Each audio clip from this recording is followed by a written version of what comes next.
ask you before we start talking about the special.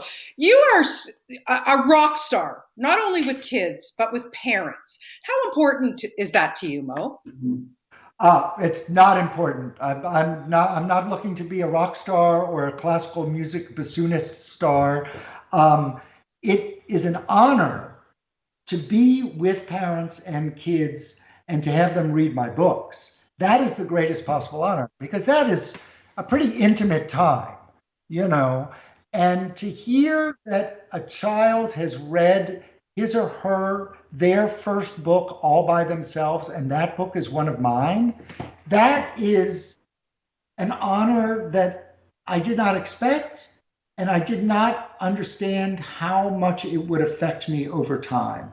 That is the biggest honor of my career, bar none. I'm sure, and like I say, you've made so many people so happy over the years, and you never stop. Where does your energy come from? Oh, I love to work. I mean, look at the crazy stuff I get to do. If you had an opportunity to do this kind of crazy stuff, you would do it. Um, every book is a question I don't know the answer to.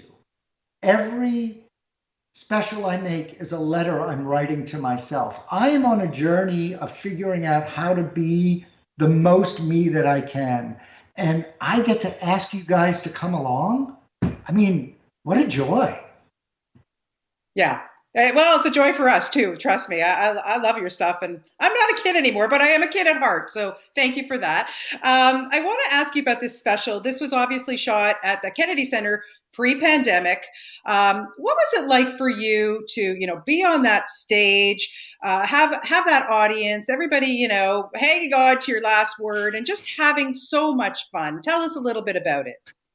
It was a great experience. It was a great experience to be able to be with such a talented cast, such a talented crew, and to be accepted as one of them. You know, I love communicating my passion for books, and this special particularly was targeted towards the grown-ups. That's why we got the celebrities. I want the grown-ups to see people they admire being ridiculous because then it gives them an opportunity and permission to be ridiculous. My goal in the show was to give the audience a shame-ectomy.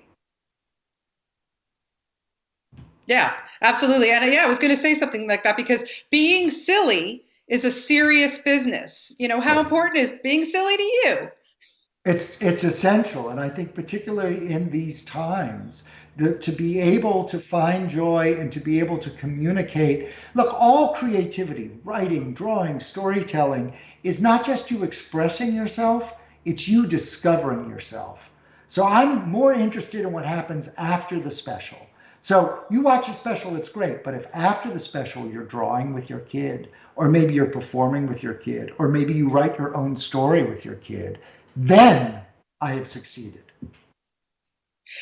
Mo, I want to ask you, who was your inspiration, growing up as a, say, an illustrator or, comic book, somebody, I want to know who inspired you to continue to do this. My hero as a child was Charles Schulz. I loved Peanuts because Peanuts were designed simply enough that I could draw Charlie Brown or Snoopy. I loved it because the strips weren't always happy. These characters were going through a hard time. I loved it so much that when I was 5 years old, I wrote Charles Schulz a letter and I said, "Dear Mr. Schulz, can I have your job when you're dead?" Oh, gosh.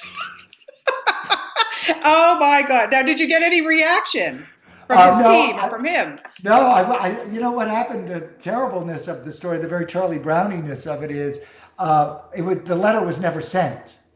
Um, but I will say, years later, I've become friends with Sparky Schultz's widow, Jeannie, and she gave me one of his nibs, which is the pen which you dip the ink in, a little bit of metal, and I drew one of my books with Sparky Schultz's nib, and that was an amazing experience.